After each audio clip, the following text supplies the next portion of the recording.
Well, hello, and how are y'all doing? I am amazing. So today we're going to be talking about the contract holders, but specifically the contract holders for the contracts of allegiance.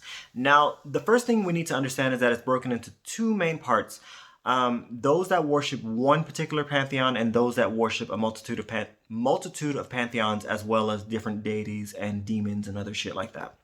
Now, the main thing with this particular type of contract is that it starts off as a bond and then it grows into a tether, right? So let's say we're going to talk about the one pantheon and then we're going to go into the multitude of pantheons, right? So let's say I am intrigued with the Greek deities, right? And the Greek pantheon. I'm like, oh yeah, they're like hashtag those bitches. They're like so amazing and all that other bullshit, right? Well, it's going to start off as intrigue, right? Because all sort of pantheons and all these deities have this sort of outer aura of intrigue, and they kind of want you to come to them because they want you to worship them. So it's going to be a sort of intrigue, right? And if you start worshiping them, then it's going to catch their eye. It will catch their eye because they can get that energy.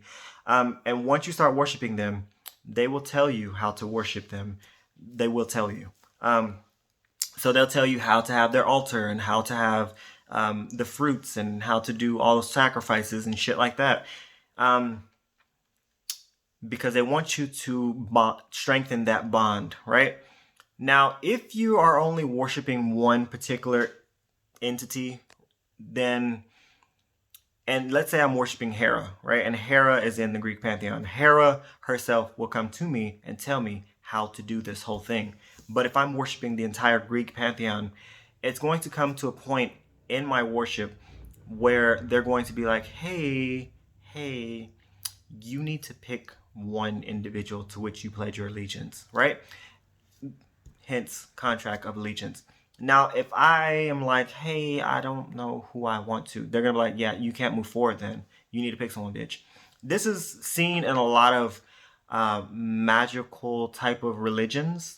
I'm not going to name any, but there's a lot of magicalistic type of religions where they're like, oh, there comes a point where you need to pick someone that's going to be your guide, that's going to help you, that's going to be your go-to individual, right? Essentially what they're saying is that you need to pick the individual that's going to be the co-signer on your contract. So let's say I am worshiping the Greek pantheon, the entire pantheon. I'm just worshiping all these bitches because they're amazing, right?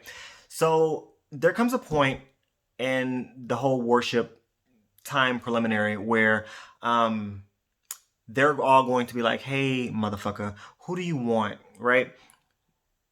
And if I pick that one, because they won't let you pick multiple, you can pick multiple, but it's kind of difficult. That one's name's going to be on the contract, right? So let's say I pick Hera. Like I said before, I pick Hera. She's going to be on the contract, and she's the one I would go to.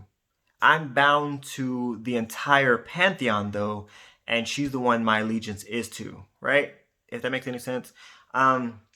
So she would be the one that I would also get any sort of special powers, any sort of gifts, and any sort of like insight on things from. I wouldn't get it from Zeus and I wouldn't get it from like Hermes and shit like that.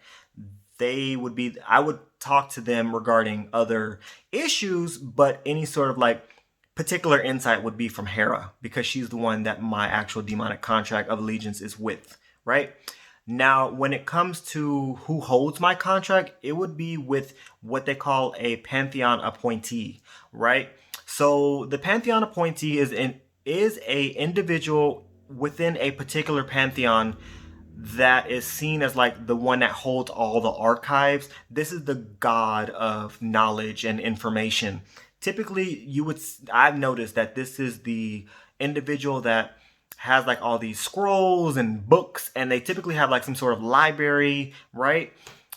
That's the individual in a particular pantheon that holds the copies of holds all the copies of all the contracts for that particular pantheon, right? So that's the one pantheon or the one pantheon. So let's talk about the multitude of pantheons, right? So let's say I am worshiping the one pantheon, and I'm just like, oh, this is amazing. I love this shit. This wow. But then I'm like, I want to go over and start worshiping a multitude of pantheons. Well, what's gonna happen to my contract? Is it null and void, or am I? No. So my contract is going to go to what's called a mediator. A mediator essentially makes sure that my contract is up to par with all these different pantheons.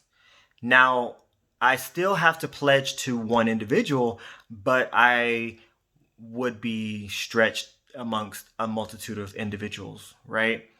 Now, you see spiritualists or magical users doing this shit all the damn time. They're like, oh, well, I worship the Greek pantheon and the Egyptian pantheon and the, I don't know, some other pantheon and shit.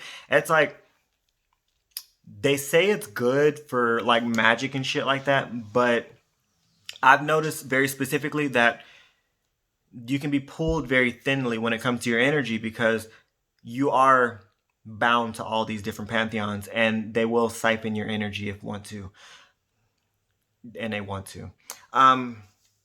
I will probably make a part 2 to this because there's a lot of information. So if y'all have any questions, please leave them down below. I shall see y'all on the flip side. I'm a little hungry. Peace out, Girl Scout.